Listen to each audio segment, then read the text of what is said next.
কই আমি সান্ডা খাই মুরগির আন্ডা ইচ্ছিরে লাগছে বহুত ঠান্ডা।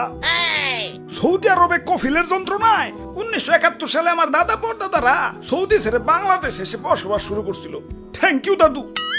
দাদা যদি সৌদি না ছাড়তো এতদিনে তো কফিলের ছেলেবেলের পেটে চলে যাইতাম।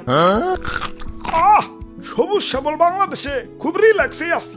না আছে কফিলের যন্ত্রণা, না আছে মরুভূমির যন্ত্রণা। কি আনন্দ আকাশে বাতাসে। মন্ত্রী, ওই মন্ত্রী, আরে ওই মন্ত্রী। জি জি হুজুর। সারাদিন টিকটক দেখ লইব, রাত সবার কাম করবো কেঠা? তোমার জেঠা।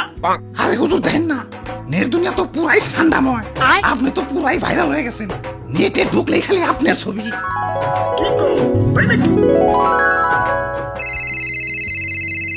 কিরে ফোন দিল কারা? হ্যালো, কে? সময় টিভি ইন্টারভিউ দিতে হইব। বাহ ভালোই তো। আচ্ছা ঠিক আছে। আবার কারা?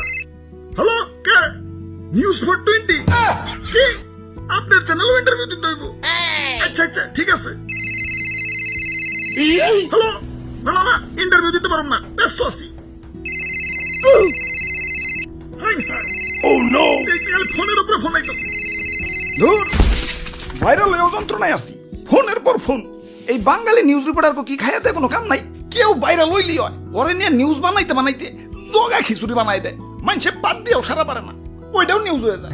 বাবাই খালি নিউজ রিপোর্টাররা না, ইউটিউবাররাও। তাই ভাইরাল হয়ে ভালোই লাগতাছে।